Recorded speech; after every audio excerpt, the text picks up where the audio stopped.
দারুণ সুখবর। এইমাত্র পাওয়া তাজা খবর, কঠিন মারাত্মক ইনজুরিতে বিশ্বকাপ খেলা শেষ লিটন দাসের।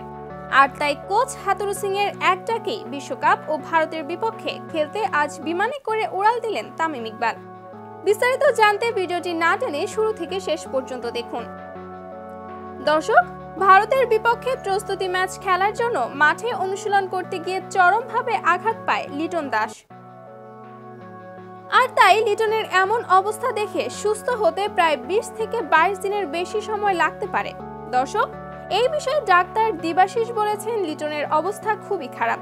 আর তাই লিটনের এই অবস্থায় খেলা হচ্ছে না বিশ্বকাপ।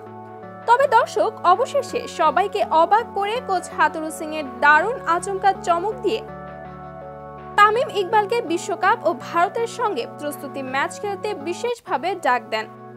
আর অবশেষে কোচ হাথুরু সিং এর এক ডাকেই আজকেই বিশ্বকাপ ও ভারতের সঙ্গে খেলতে দেশ ছাড়লেন তিনি।